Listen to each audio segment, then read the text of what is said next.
Hi guys, ಇವತ್ತಿನ ವೀಡಿಯೋದಲ್ಲಿ ನಾವು ಇನ್ಸ್ಟಾಗ್ರಾಮಲ್ಲಿ ಲೈಕ್ ಮಾಡಿರೋ ವೀಡಿಯೋಸ್ನ ಅಥವಾ ರೀಲ್ಸ್ನ ಹೇಗೆ ನೋಡೋದು ಅಂತ ತಿಳಿಸ್ಕೊಡ್ತಿದ್ದೀನಿ.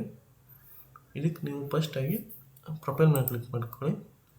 ಆಮೇಲೆ ನಿಮಗೆ ಇಲ್ಲಿ ತ್ರೀ ಬಟನ್ ಆಪ್ಷನ್ ಕಾಣಿಸುತ್ತೆ, ಅದ್ರ ಮೇಲೆ ಕ್ಲಿಕ್ ಮಾಡಿಕೊಂಡು ಯುವರ್ ಆ್ಯಕ್ಟಿವಿಟಿ ಅಂತ ಇದೆಯಲ್ಲ, ಓಕೆ. ನೀವು ಇವಾಗ ಯುವರ್ ಆ್ಯಕ್ಟಿವಿಟಿ ಮೇಲೆ ಕ್ಲಿಕ್ ಮಾಡಿದ್ಮೇಲೆ ನಿಮ್ಗೆ ಈ ಥರ ಕಾಣಿಸುತ್ತೆ ನೋಡಿ.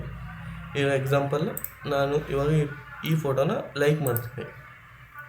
ಇವಾಗ ಮತ್ತೆ ಮೋರ್ ಮೇಲೆ ಹೋಗಿ ಯುವರ್ ಆ್ಯಕ್ಟಿವಿಟಿನ ಹೋಗ್ತೀನಿ. ಇವಾಗ ನೋಡಿ ಲೈಕ್ಸಲ್ಲಿ ಬಂತು. ಇವಾಗ ಜಸ್ಟ್ ನಾನು ಲೈಕ್ ಮಾಡಿರೋ ಪೋಸ್ಟ್ ಇದು ನೋಡಿ. ಇವಾಗ ನೀವು ಇಲ್ಲಿಗೆ ಬಂದರೆ ನಿಮಗೆ ನೀವು ಯಾವ್ಯಾವ ಪೋಸ್ಟ್ ಲೈಕ್ ಮಾಡಿದ್ದೀರೋ ಅವೆಲ್ಲ ತೋರಿಸುತ್ತೆ ಇದರಲ್ಲಿ. ಇದೆಲ್ಲ ನಾನು ಲೈಕ್ ಮಾಡಿರೋ ಪೋಸ್ಟ್ ಇಲ್ಲಿ ತೋರಿಸ್ತಾ ಇದೆ. ಹಾಗೆ ನೀವೇನಾದರೂ ಕಮೆಂಟ್ ಮಾಡಿದರೆ ಅದು ಈ ಕಡೆ ತೋರಿಸುತ್ತೆ, ಈ ಕಡೆ ಬರುತ್ತೆ ನೋಡಿ. ನೀವು ಮಾಡಿರೋದೆಲ್ಲ, ನಾನು ಕಮೆಂಟ್ ರಿಪ್ಲೈ ಕೊಟ್ಟಿರೋದೆಲ್ಲ ಈ ಕಡೆ ಬಂದಿದೆ ನೋಡಿ ಇಲ್ಲಿ. ಹಾಗೆ ನೀವು ಯಾವುದಾದ್ರೂ ಸ್ಟೋರಿಗೆ ರಿಪ್ಲೈ ಮಾಡಿದ್ದು ಸಹ ಇಲ್ಲಿಗೆ ಬರುತ್ತೆ. ಹಾಗೆ ನೀವು ಇಲ್ಲಿ ಅಕೌಂಟ್ ಹಿಸ್ಟ್ರಿ ಸಹ ನೋಡ್ಬೋದು. ಅಕೌಂಟ್ ಹಿಸ್ಟ್ರಿಗೆ ಬಂದರೆ ನೀವು ಈ ಅಕೌಂಟ್ನ ಯಾವಾಗ ಕ್ರಿಯೇಟ್ ಮಾಡಿದ್ದು, ನೀವು ಏನು ಯೂಸರ್ ನೇಮ್ ಚೇಂಜ್ ಮಾಡಿದ್ದೀರಾ ಅವೆಲ್ಲ ನಿಮಗೆ ಇದರಲ್ಲಿ ತೋರಿಸುತ್ತೆ.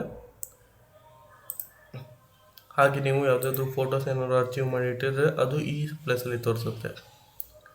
ಪೋಸ್ಟ್ ಆಗಲಿ, ರೀಲ್ಸ್ ಆಗಲಿ ಅಥವಾ ಹೈಲೈಟ್ಸ್ ಏನೇ ಅಚೀವ್ ಮಾಡಿದ್ರು ಅದು ಈ ಪ್ಲೇಸಲ್ಲಿ ತೋರಿಸುತ್ತೆ ನಿಮಗೆ. ಇಲ್ಲಿ ಫೋಟೋಸ್ ಆ್ಯಂಡ್ ವೀಡಿಯೋಸ್ ಅಂತ ಇದೆಯಲ್ಲ ಇಲ್ಲಿ.